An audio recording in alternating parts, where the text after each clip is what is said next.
Doctor M Paliwal UPI-MA के प्रदेश अध्यक्ष व डॉक्टर संजीव यादव प्रदेश संयुक्त सचिव बने। इटावा IMA यूपी का राष्ट्रीय स्तर सम्मेलन शनिवार को उत्तर प्रदेश के शाहजहांपुर के जिले में UPCON 23 संपन्न हुआ, जिसमें इटावा जनपद के वरिष्ठ चिकित्सक डॉक्टर एम पालीवाल को UPIAM का प्रदेश अध्यक्ष मनोनीत किया गया और शपथ दिलाकर कार्यभार सौंपा गया। साथ ही डॉक्टर संजीव यादव को IMA यूपी स्टेट का संयुक्त सचिव, हॉस्पिटल बोर्ड ऑफ इंडिया व राष्ट्रीय कोऑर्डिनेटर मेडिकल स्टूडेंट नेटवर्क नियुक्त किया गया। इटावा IMA के इतिहास में पहली बार किसी चिकित्सक को प्रदेश अध्यक्ष नियुक्त किया गया। यह IAM के इटावा जिले के जनपद के लिए गौरव की बात है। इस कार्यक्रम में मुख्य अतिथि के रूप में श्री सुरेश खन्ना, वित्त मंत्री उत्तर प्रदेश सरकार, उपस्थित रहे। इस सम्मेलन में IMA इटावा शाखा के डॉक्टर SC गुप्ता, अध्यक्ष doctor DK Singh, doctor VK Gupta के अलावा doctor Amitabh Srivastava, doctor Himanshu Yadav, doctor Sushobhit Malhotra आदि उपस्थित रहे व डॉक्टर एम पालीवाल व डॉक्टर संजीव यादव को शपथ ग्रहण के उपरांत सभी ने बधाई दी। इटावा से स्टेट हेड विनीत कुमार की रिपोर्ट। बनाया गया, आप किस तरीके से डॉक्टरों के हित में और साथ साथ मरीजों के हित में किस तरीके से काम करेंगे? जो HBI है, हॉस्पिटल बोर्ड ऑफ इंडिया का गठन इसलिए किया गया था कि डॉक्टर्स के अलावा जो हॉस्पिटल चला रहे हैं उनकी समस्याएं अलग, क्लिनिक चला रहे हैं उनकी समस्याएं अलग। हॉस्पिटल की समस्याएं हैं कि कई तरह के लाइसेंस हैं, कई तरह के बैलेंस हैं, तो उसके लिए हॉस्पिटल बोर्ड ऑफ इंडिया गठन किया गया कि उन समस्याओं का हम लोग निवारण कर सकें, हम लोग प्रशासन से संबंधित समस्याओं का ब्रिज बन सकें और जो हॉस्पिटल चला रहे हैं और जो हॉस्पिटल में बैलेंस हो रहा है उसके लिए कर सकें। तो हम लोगों की प्रायोरिटी यही है कि लोगों की, डॉक्टर साहब ने जैसे बताया, हमारे अध्यक्ष साहब ने, कि जो ये हैं लाइसेंस सुविधा प्रक्रिया है, जैसे CMO से हमें रूल लेना पड़ता है, रजिस्ट्रेशन एवरी ईयर, 1 साल में 6 महीने में हम लोग उसकी फॉर्मेलिटी पूरी करते हैं, 6 महीने तक वैलिड रहता है, जिसकी हम लोग चाहते हैं कम से कम 5 साल का ये रजिस्ट्रेशन होना चाहिए। ये बात हमने प्रशासन के माध्यम से मुख्यमंत्री योगी आदित्यनाथ जी तक पहुँचा दी है। लिहाजा हमारे जो पिछला कार्यक्रम हुआ उसमें स्वास्थ्य मंत्री सुरेश खन्ना जी मौजूद थे, उन्होंने आश्वासन दिया है कि बहुत जल्दी वो 5 साल के लिए कर देंगे। ये बहुत बड़ी सुविधा होगी, क्योंकि हम लोग 6 महीने काम कर पाते हैं, फिर से 6 महीने के लिए लग जाते हैं। अब कई तरह की इसमें ब्लैकमेलिंग हो जाती है हॉस्पिटल के साथ, कि कई डिपार्टमेंट, कई लाइसेंस, कई तरह की लाइसेंसिंग, तो उन चीज़ों से बचने के लिए हम लोग पूरा एक हॉस्पिटल बोर्ड जो होगा, उसमें जो लोग रजिस्टर्ड होंगे उनकी सबकी समस्याएं हम लोग समझेंगे, उन समस्याओं को लेकर एडमिनिस्ट्रेशन के पास जाएंगे। तो जो एक ब्लैकमेलिंग किसी भी स्तर पे हो रही है या जो दलालबाजी हो रही है, उस पर हम कुछ लगा पाएंगे। इटावा में कितनी गर्व की बात है कि स्टेट प्रेसिडेंट बनाए गए, आप HBI के जो सेक्रेटरी बनाए गए, कितनी गर्व की बात है इटावा के डॉक्टरों के लिए। मुझे लगता है कि इटावा पूरी IMA ब्रांच बहुत गौरवान्वित महसूस कर रही है। इतनी छोटी ब्रांच है, यूपी में बहुत बड़ी बड़े शहर पड़े हुए हैं, बहुत बड़ी ब्रांच पड़ी हुई है। हम लोग की 70-80 लोगों की केवल एक्टिव मेंबर्स की ब्रांच है, जिसमें से हम लोगों को वाइस प्रदेश के अध्यक्ष मौजूद हैं, उसी में से जॉइंट सेक्रेटरी हैं, नेशनल लेवल पे भी रिप्रेजेंटेशन दिया गया है। तो ये हम लोगों के लिए बहुत बात है। और हम लोग अभी जो ये कॉन्फ्रेंस हुई, इसमें गोल्ड मेडल भी मिला है ब्रांच को, जो ब्रांच ने काम किए हैं, चाहे वो आओ गाँव चैनल के लिए हो, चाहे वो जिस तरह की CME अरेंज कराई हो, तो ये गोल्ड मेडल भी हम लोग को वहाँ दिया गया है इस ब्रांच को। तो हम लोग की ब्रांच बहुत एक्टिव है और हम लोग बहुत खुश हैं, हम लोग बहुत गौरवान्वित महसूस कर रहे हैं। अध्यक्ष बने IMA के, अब डॉक्टरों के हित में किस तरीके से काम करेंगे, क्या ऐसा करेंगे जो डॉक्टरों को समस्या होती है? जैसे अभी आपने एक मामला बताया कि लाइसेंस नहीं कर पाया, इसमें किस तरीके से उनकी मदद करेंगे डॉक्टर साहब? देखिए, ये सरकारी तंत्र के बेमतलब के ऑर्डर्स हैं। IMA बहुत साल पहले इलाहाबाद हाई कोर्ट में गई थी, वही क्वैकरी बहुत ज़्यादा हो रही है, उससे लोगों को, आम पब्लिक को बहुत नुकसान होता है, मरीज़ बहुत ज़्यादा बिगड़ जाता है।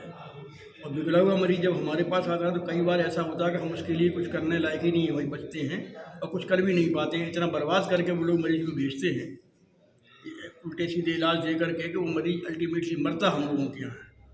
तो इस पर हम लोगों ने इलाहाबाद हाई कोर्ट में एक रिट दायर की थी कि भाई ये क्वैक को बंद किया जाए, ये क्वैकरी बंद की जाए। झोला छाप और सो कॉल्ड घोड़ा छाप डॉक्टर जो बैठे हुए हैं और ये केवल मरीजों को बर्बाद करते हैं और पब्लिक को लूटते हैं। ठीक है, किसी गांव में मजबूरी है कि वो शहर तक नहीं जा सकता, उसमें कुछ थोड़े बहुत लोग हैं जो करते हैं, थोड़ी बहुत हेल्प पब्लिक को करते हैं, मगर इस लायक तो बना के रखें कि क्वालिफाइड डॉक्टर उनका इलाज कर सकें। तो इलाहाबाद हाई कोर्ट ने एक नियम, ये कानून पास कर दिया कि उन्होंने बजाय उन पे लगाम लगाने के, उन्होंने कहा भाई उत्तर प्रदेश में कितने डॉक्टर क्वालिफाइड है, इनका रजिस्ट्रेशन करिए। और जैसा कि आप सरकारी तंत्र जानते हैं, कई जगह से हमारे पास शिकायतें आती हैं, अभी भी आई, इस साल भी आई। अभी हमारी शाहजहाँपुर में भी कई लोगों ने शिकायतें करी कि हमारे यहाँ CMO पैसा वसूलते हैं, रजिस्ट्रेशन करने के नाम पे पैसा वसूलते हैं। यहाँ भी कई साल पहले ऐसी घटनाएं घटी। फिर माननीय मुलायम सिंह जी उस समय मुख्यमंत्री थे, तो हमने थोड़ा सा उनको क्लास लगवा दी उनकी। तो ये सारी चीज़ें सरकारी लोकतंत्र का एक वो है कि इसका फायर NOC ले आइए, फायर NOC कभी देता नहीं बिना पैसे लिए।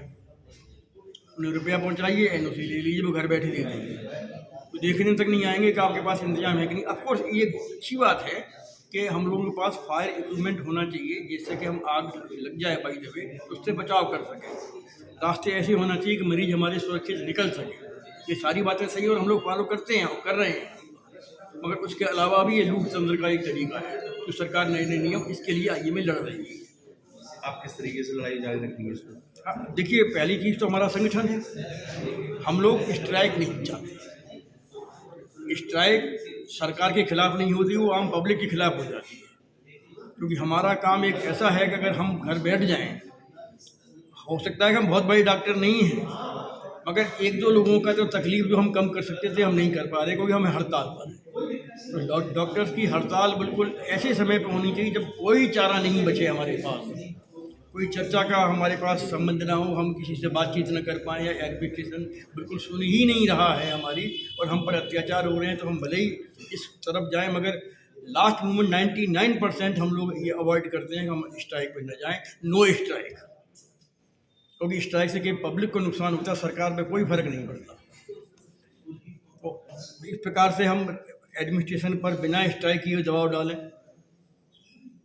ये बाकी डॉक्टर्स के ऊपर ये सब चल रहा है। जैसा कि अभी हमने बताया 2 समस्याएं, उसके लिए हम लोग योगी जी से जल्दी ही टाइम लेने वाले हैं और हम लोग करेंगे। और जैसा कि हमने आपको बताया कि मंत्री जी हमारे पास ही बैठे थे, हमारे बगल में ही, और उनसे हमने 2 घंटे इसी पर चर्चा की कि साहब इसमें जो है बहुत समय बर्बाद होता है, 6 महीने पूरे डॉक्टर के बर्बाद हो जाते हैं NOC के चक्कर में, और वो एक बहुत बड़ा मतलब मानसिक अत्याचार है। तो भाई इसे 5 साल कर दिया जाए, ठीक है। हम ये भी चाहते हैं कि भाई CMO को मालूम होना चाहिए कि हमारे शहर में कितने क्वालिफाइड डॉक्टर हैं, ताकि अगर कोई इमरजेंसी आ जाए, ईश्वर ना करे, भगवान ना करे, कोई इमरजेंसी आ जाए, कोई रेल दुर्घटना हो जाए, कहीं कोई बड़ी कैजुअलिटी हो जाए, तो वो तुरंत डॉक्टरों को खबर कर सके कि भाई यादव जी आप वहाँ जाइए, BK गुप्ता साहब आप वहाँ जाइए, देखिए ये प्रॉब्लम हो रही है। या हमारे IMA के प्रेसिडेंट को तुरंत खबर करें कि भाई अपने IMA के लोगों को भेजिए, वहाँ बहुत डॉक्टरों की ज़रूरत है। जैसे एक बार कुंडला के पास एक्सीडेंट हुआ तो IMA ने बहुत हेल्प की थी उसमें, हम लोग गए थे, इटावा से भी लोग गए थे।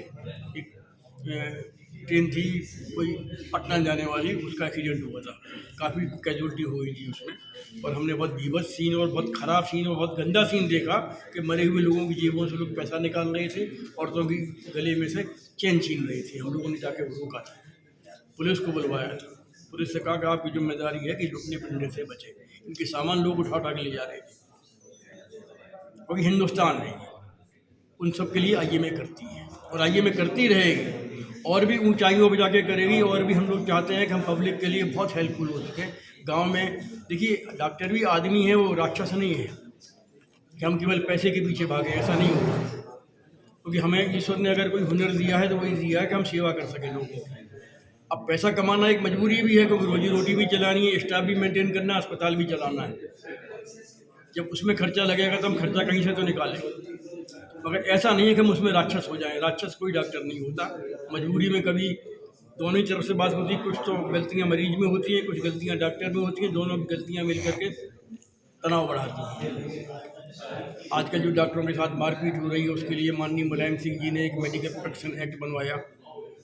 अब प्रॉब्लम क्या है कि बहुत सारी जगह पर SSP या DM को पता ही नहीं है कि ये कोई एक्ट है। तो मैंने अभी IMA में मैं गया है शाहजहाँपुर में, तो मैंने लोगों से ये भी कहा कि भाई आपके शहर में जो नए SSP DM आते हैं उनको ये इस एक्ट के बारे में बताइए। आज से 2-3 साल पहले हमारे यहाँ एक डॉक्टर साहब के ऊपर कुछ अटैक किया था, तो हम लोगों ने तुरंत वो एक्ट लगवा दिया उसके ऊपर। उनके घर वाले परेशान होकर भाग रहे हैं। और 10 लोगों को और अड़ोसी पड़ोसियों को मिल गया कि भैया ये बड़ा गड़बड़ है, डॉक्टरों पे हमला मत करना। और ये एक्ट बहुत तगड़ा बनाया गया, मगर लोगों को मालूम ही नहीं, एसएसपी को मालूम नहीं है, डीएम को मालूम नहीं है, और कई तो डॉक्टरों को ही नहीं मालूम कि ये कोई एक्ट भी है। तो यही हमारी जो है कि मैं डॉक्टरों के लिए यही सब कर रहा हूँ कि मैं अवेयरनेस बढ़ा रहा हूँ कि भाई आपके पास एक एक्ट आ गया है। 42 ऐसे कानून हैं जिसमें डॉक्टर को जेल हो सकती है, मगर हमारे पास केवल हमें एक ही कानून सरकार ने दिया, that is medical protection act, कि हम आदमी को जेल भिजवा सकते हैं, वरना हमारे पास कोई दूसरा और कोई पावर नहीं, कोई ताकत नहीं है इस एक्ट के अलावा। हम डॉक्टर सबसे कमज़ोर प्राणी होता है, ना उसके पास कोई हथियार होता है, ना बंदूक होती है, नहीं आ सकता। डॉक्टर साहब, आपको इतना बड़ा पद मिला है और ये हर आम आदमी शहर में हॉस्पिटल खोले है जो जिसके पास डिग्री